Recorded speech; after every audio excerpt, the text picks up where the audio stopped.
Nationalism in Europe. Good morning students, हम लोग इस पर डिस्कशन कर रहे थे, तो चलते हैं। आज फिर हम लोग नया सेशन लेकर आए हैं इस चैप्टर पे।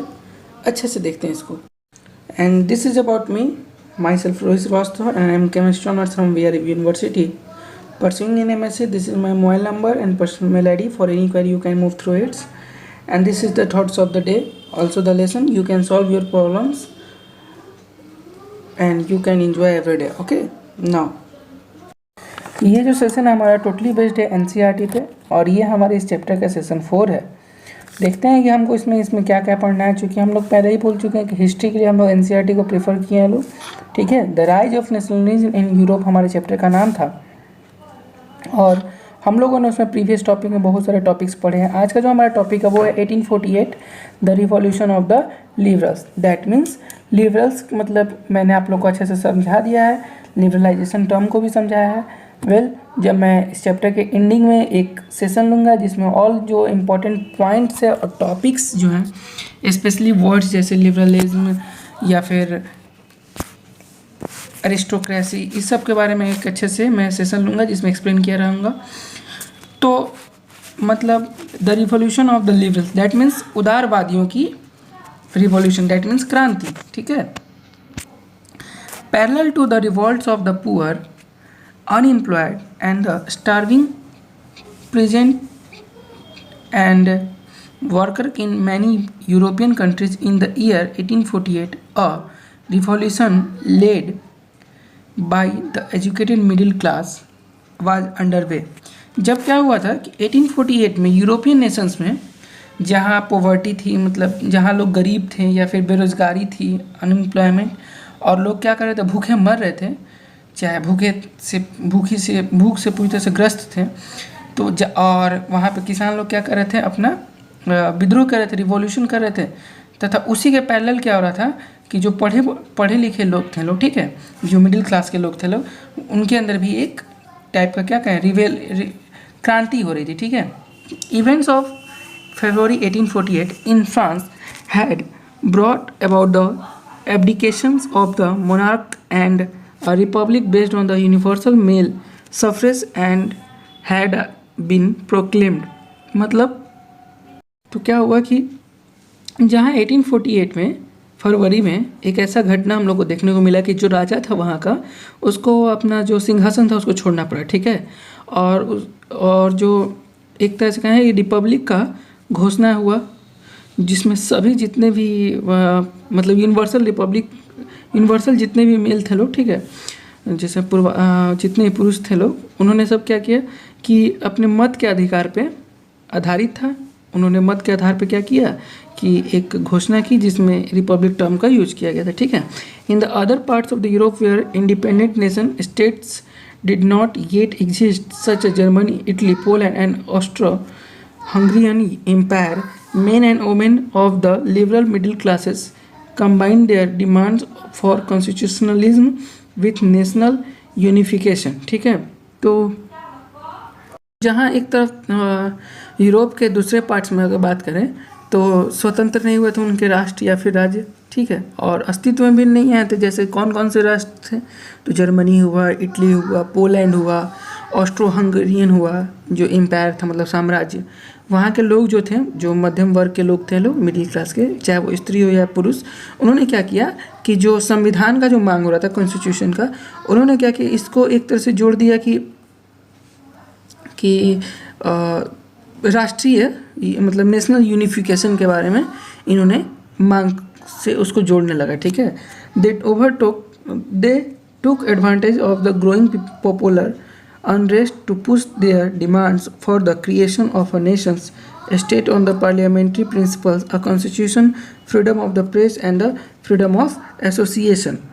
तो लोगों ने क्या किया कि जैसे देखा कि लोगों में असंतोष फैल रहा है, तो उसका लोग इन्होंने फ़ायदा उठाया और कहा कि एक राज्य का तो निर्माण का मांग तो आगे बढ़ाने लगा, साथ में कहा कि यह जो राज्य होगा या फिर राष्ट्र होगा वो संविधान पे आधारित होगा, ठीक है। संविधान में उसमें मूलभूत भावना क्या होगी, तो बोला गया था कि मतलब प्रेस का आज़ादी होगा, ठीक है, प्रेस की स्वतंत्रता होगी।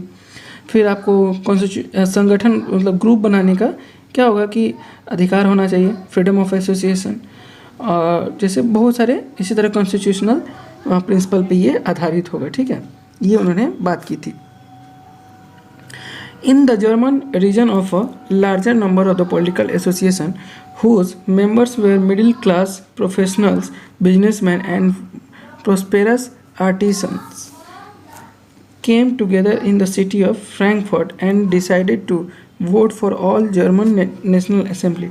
ठीक है, तो क्या हुआ कि बहुत बड़ी संख्या में तो फ्रैंकफर्ट जो शहर था वहाँ पे लोग, जितने भी राजनीतिक लोग थे, संगठन था, वो लोग मिलकर एक क्या किया कि यूनिवर्सल बोल सकते हैं कि एक तरह से सभी तरह से जर्मन नेशनल असेंबली के पक्ष में क्या किया, वोट किया। ठीक है, on the May 1848 831 elected representative marched in a festive procession to take their places in the Frankfurt Parliament convents in the Church of St. Paul। फिर क्या हुआ कि 1848 मई 1848 को लगभग 831 इलेक्टेड रिप्रेजेंटेटिव, जितने भी लोग इलेक्टेड हो गए थे, जो रिप्रेजेंटेटिव थे, बहुत सजे धजे क्या किए, जुलूस में फ्रैंकफर्ट जो पार्लियामेंट था, ठीक है, वहाँ पर अपना स्थान जाके ग्रहण कर लिए। ठीक है, और यह जो संसद था, ये जो पार्लियामेंट था, वो कहाँ था, सेंट पॉल चर्च में आयोजित हुआ था। ठीक है, they drafted a constitutions for German nations to be beheaded by a monarchy subjects to a parliament when the deputies offered the crown on these teams to Frederick Wilhelm IV, King of Prussia. He rejected it and joined other monarchs to oppose the elected assembly। तो इस प्रकार क्या हुआ कि उन्होंने एक German Nations के लिए या फिर राष्ट्र के लिए कहें तो एक संविधान का प्रारूप तैयार कर लिया। ठीक है, संविधान का मतलब सिस्टम ड्राफ्ट कर लिया। ठीक है, और इसका जो अध्यक्ष था जो थे, मतलब जो इसका रिप्रेजेंटेटिव थे, या बोल सकते हैं कि जो इसमें सब्जेक्ट को पार्लियामेंट में जो डिप्यूट किए गए थे, ठीक है, वो कौन थे, वो एक ऐसे राजा को सौंपी गई जिसके संसद में, जिसके पार्लियामेंट्स में अधीन रहना था। ठीक है, वो पार्लियामेंट के अधीन रहेंगे। तो उस समय प्रतिनिधियों में अगर बात करें रिप्रेजेंटेटिव में, तो प्रशा के राजा थे, किंग्स ऑफ पर्सिया थे। ठीक है, फ्रेडरिक विल्हेम फोर्थ थे, किंग्स ऑफ पर्सिया थे। मतलब इसी तरह हुआ कि इनको ताज पहनाने का कोशिश किया गया या पेशकश किया गया, और उसने उसे क्या किया कि कहा कि नहीं, उन्होंने उसका क्या किया, अभी अस्वीकार कर दिया। ठीक है, कहा कि जो भी निर्वाचित सभा के विरोधी थे। ठीक है, while the opposition of the aristocracy and the military became stronger, the social basis of the parliament eroded. The parliament was dominated by the middle classes who resisted the demands of workers and artisans and consequently lost their support. In the end, of troops were called in the assembly was forced to disband। तो जहाँ एक तरफ कहें कि aristocracy वर्ग था जो भी था, और जो सेना के लोग थे, उनका मतलब क्या हुआ कि विरोध होने लगा। ठीक है, विरोध बढ़ गया कहें तो। वहीं क्या होगा, पार्लियामेंट में जो भी सामाजिक आधार, जो मतलब सोशल बेस था, वो क्या था, कमज़ोर हो गया।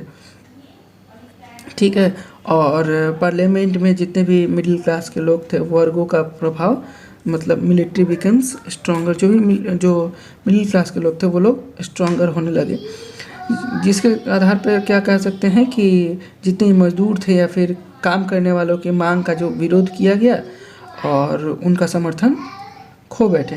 लास्ट में क्या हुआ, तो जितने भी सैनिकों को बुलाया गया असेंबली से, वो उसको मतलब डिस्ट्रॉय करने के मजबूर हो गए। ठीक है, The issue of extending political rights to the women was the controversy alone within the liberal movement, in which large numbers of the women had participated actively over the years.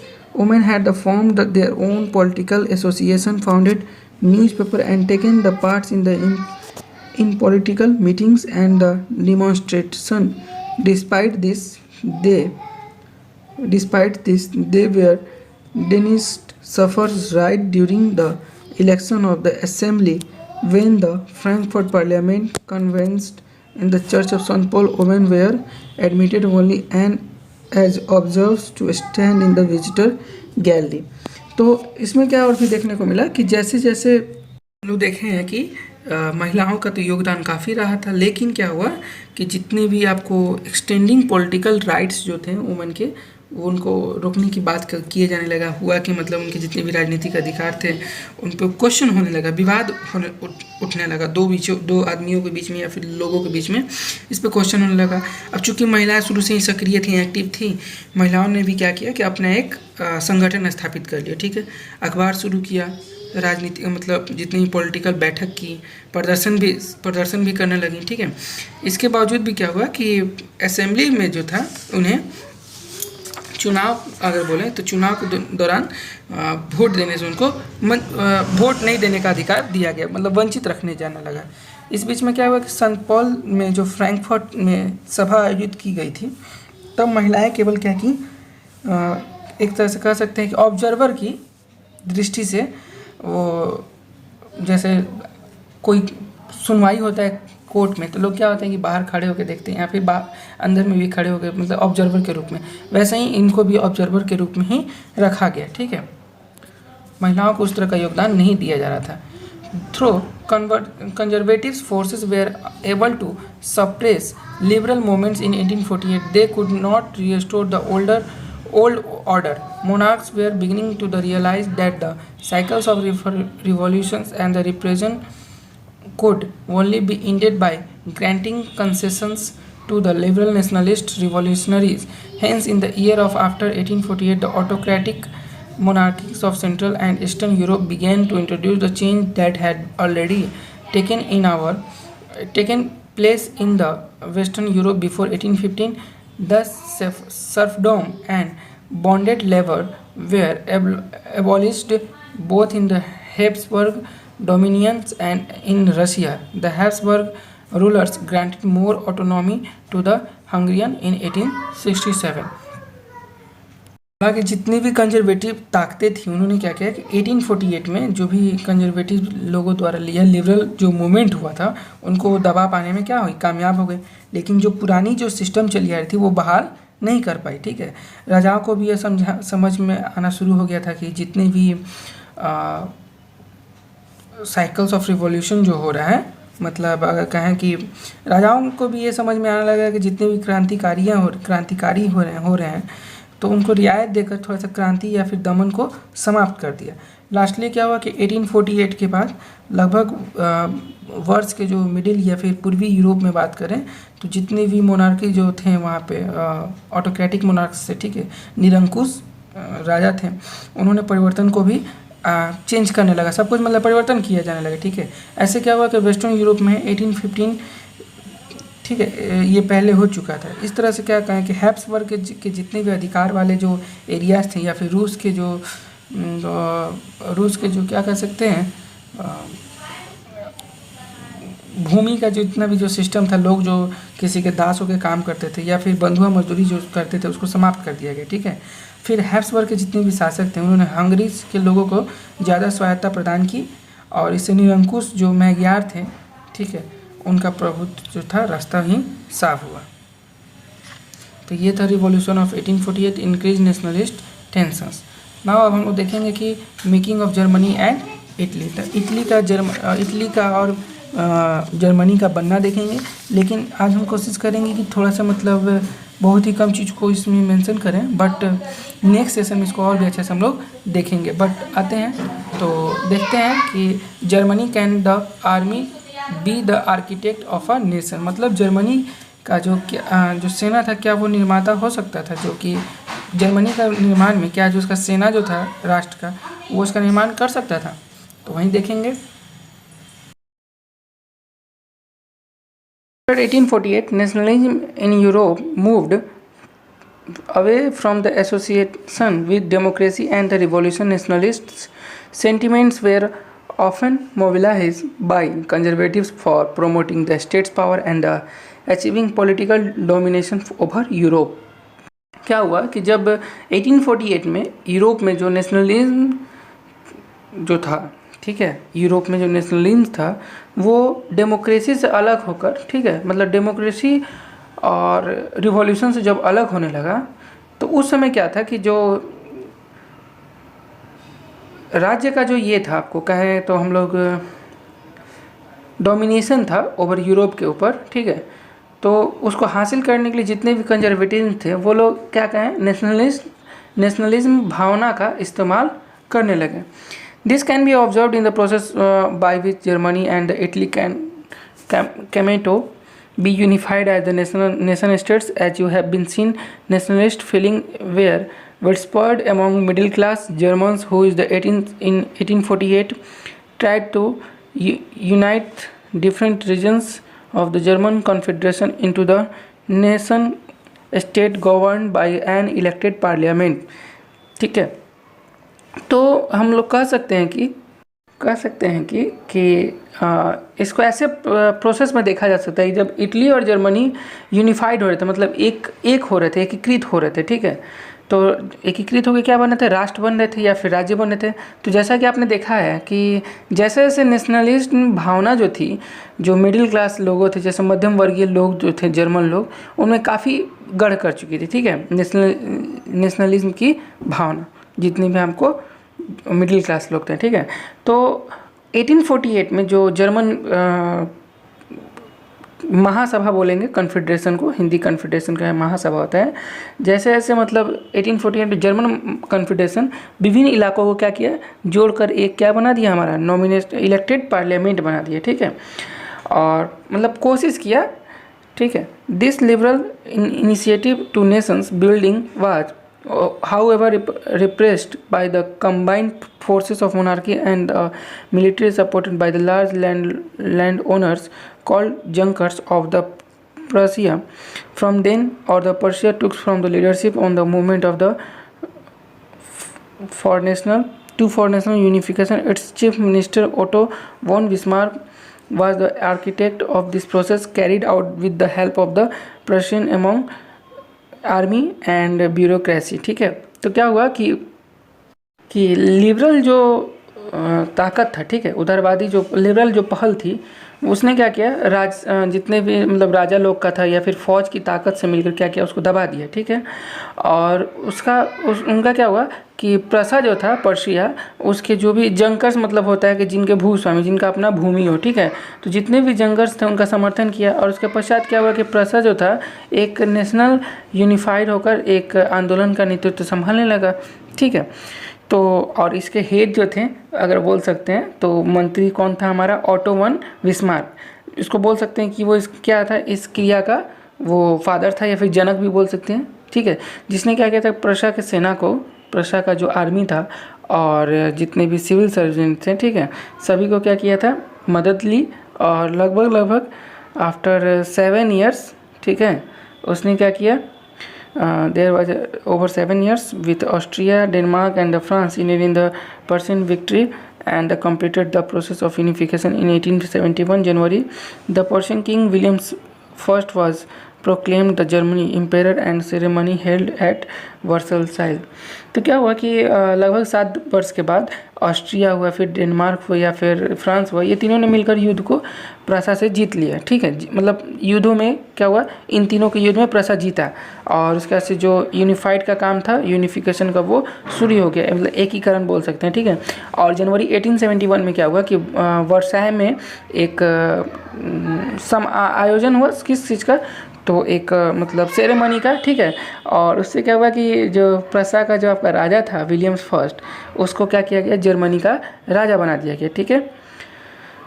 तो on the bitterly cold morning of 18 January 1871, an assembly comprising the princes of the German states, representatives of the army, important Prussian ministers, including the chief minister Otto von Bismarck, gathered in the unheated hall of the mirrors in the places of Versailles, proclaimed the new German empire headed by the Kaiser William first in Persia. तो फिर क्या हुआ कि 1878 के जनवरी 18 जनवरी 1871 की मतलब सुबह जो थी बहुत ही ठंडा था, ठीक है, कोल्ड मॉर्निंग था। और जितने भी जर्मनी के जो या फिर जर्मन के जितने भी राज्यों के जितने भी राजकुमार थे या फिर जितने भी सेना को क्या करते थे, जो रिप्रेजेंट करते थे, या फिर मंत्री जो था ऑटो मन बिस्मार्क, वो सब को क्या हुआ कि एक बैठक किया कहाँ पे, तो वर्साय का जो महल था उसमें, मतलब बहुत ही ठंडा था, ठीक है, जिसको हॉल ऑफ मिरर्स भी बोल सकते हो, मतलब शीश महल हिंदी में बोलेंगे। हॉल ऑफ मिरर्स का मतलब हुआ शीश महल, वहाँ पे हुई, ठीक है। और सभा में क्या हुआ कि काइजर विलियम फर्स्ट के नेतृत्व में क्या किया गया, एक जर्मन एम्पायर का घोषणा किया गया, जर्मन साम्राज्य का, ठीक है, घोषणा किया गया। The national building process in Germany had demonstrated the dominance of Persian state power. The new states placed a strong emphasis modernizing the currency, banking, legal and judicial system in Germany. Persian measures and practices often became a model of fourth rest of Germany. और भी क्या हुआ कि Germany में जो भी राष्ट्र निर्माण का जो प्रोसेस था, प्रजा के शक्ति के ताकत को दर्शाता था, ठीक है। और इसमें नए राज्य में जर्मनी का करेंसी हुआ, फिर बैंकिंग हुआ, या फिर कानूनी जितने भी थी, ठीक है, या फिर हम लोग कहते जुडिशियल यानी न्यायिक व्यवस्था जो थी उसका मॉडर्नाइजेशन हुआ, ठीक है, और उस पर काफ़ी जोर दिया गया, फिर नया कदम उठाया गया और उस पर कार्रवाई बाकी जर्मनी के लिए अक्सर पर एक मॉडल बना। तो ये अगर मैप देखिएगा तो उस समय का ये क्या है, यूनिफिकेशन ऑफ जर्मनी को ये रिप्रेजेंट कर रहा है अगर बोलें तो, ठीक है। जर्मनी इन 1815 में कैसे जर्मनी था वो देखिए, ये हमारा प्रशिया हुआ, वार्सा हुआ, रशिया हुआ, प्रोगे हुआ, न्यूरेमबर्ग हुआ, वुर्जबर्ग हुआ, फ्रैंकफर्ट हुआ, ठीक है। तो कुछ स्पेशल अभी जैसे मैंने नाम लिया था, आप लोगों ने सुना होगा कि फ्रैंकफर्ट का मैंने नाम लिया था, वार्सा का लिया था, पर्शिया का ले रहा था हमने, ठीक है, और प्रोगवे का भी लिया था कहीं ना कहीं। फिर तो ये सब कुछ स्पेशल नाम हो सकता है कि आपको मैप देकर आपसे पूछ दे। वियना का मैंने नाम लिया था, ऑस्ट्रिया का नाम बार बार ले रहा था मैं, फ्रांस हुआ, ठीक है, जर्मनी हुआ, इटली हुआ, तो आप लोग यहाँ से भी देख सकते हैं। तो यूनिफिकेशन ऑफ इटली मतलब इटली का यूनिफिकेशन, यूनिफाइड मतलब क्या होता है कि एकीकृत, एक होना, ठीक है। तो यूनिफिकेशन का मतलब हुआ कि एकीकरण बोलेंगे, ठीक है। तो like Germany, Italy too had a long history of political fragmentation. Italians were scattered over several dynastic states as well as the multinational Habsburg Empire. During the middle of the 19th century, Italy was divided into 7 states, of which one, Sardinia, Piedmont, were ruled by an Italian princely house. तो Germany के जैसा Italy में भी क्या हुआ कि जो political fragmentation था, मतलब राजनीतिक जो था, राजनीति उसके टूटने का एक बहुत ही लंबा इतिहास था, ठीक है।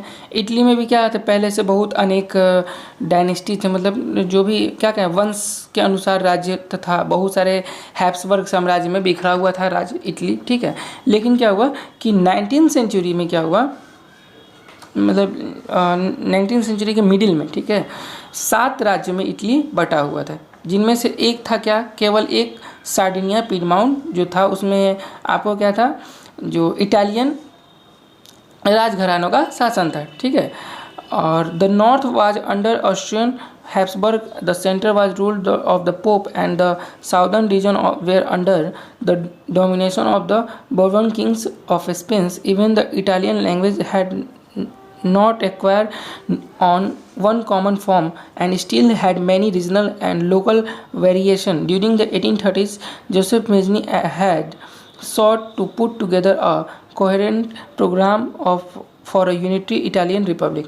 तो क्या हुआ कि लगभग जो नॉर्दर्न पार्ट था, ठीक है, उसमें ऑस्ट्रियाई जो हैब्सबर्ग के अधीन था, ठीक है, और जो मिडिल जो इलाका था उस पर किसका कौन राज करता था, तो पोप जो होते थे वो करते थे, ठीक है। और दक्षिणी पार्ट जो था उसमें स्पेन में कौन था, बोर्बो डायनेस्टी था, उनके अधीन था, ठीक है। इटालियन लैंग्वेज में भी क्या हुआ कि लोग अच्छे से साझा अपना भाषा नहीं कर पाए, तो अभी तक क्या हुआ कि अनेक विविध अलग अलग तरह के क्षेत्रीय या फिर स्थानीय रूप पे ये मौजूद था, ठीक है। तो फिर 1813 में जोसेफ के दशक में अगर बात करें तो जोसेफ मेज़िनी ने क्या किया कि एक कोशिश किया कि यूनिफाइड करे इटालियन जितने भी हमारे क्या थे रिपब्लिक थे, ठीक है। और एक कह सकते हैं कि एक पहले ही से विचार किया हुआ अच्छा सा कार्यक्रम उसने कोशिश किया कि प्रस्तुत किया जाए, ठीक है। He had also formed a secret society called Young Italy for the dissemination of his goals.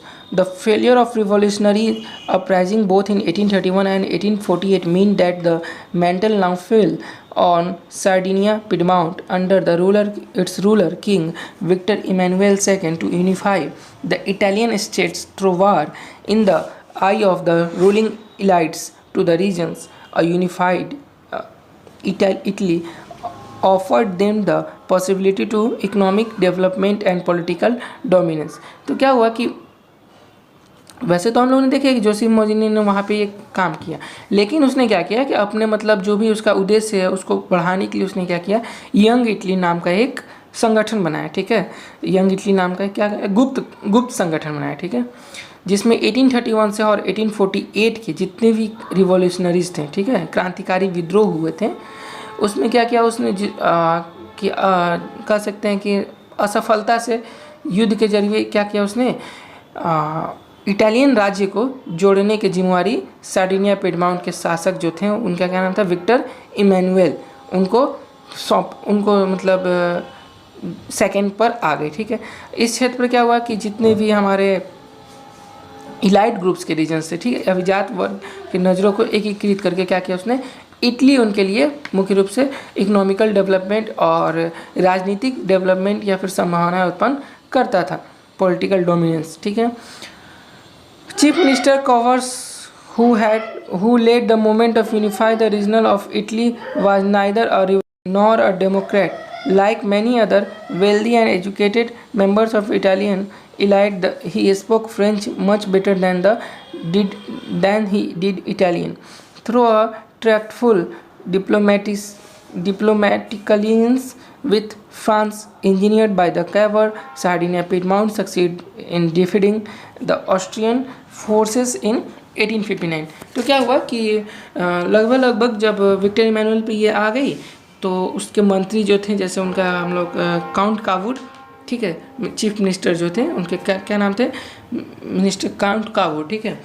उसने क्या किया कि इटली के जितने भी प्रदेश थे उसको यूनिफाइड करने के लिए क्या किया, एक आंदोलन करने लगा लोग, और उसका क्या किया उसने नेतृत्व किया। वो ना तो क्रांतिकारी था, ठीक है, और ना ही क्या किया था जो भी मतलब डेमोक्रेटिक में उसको विश्वास भी नहीं था, ठीक है, काउंट कावूर को।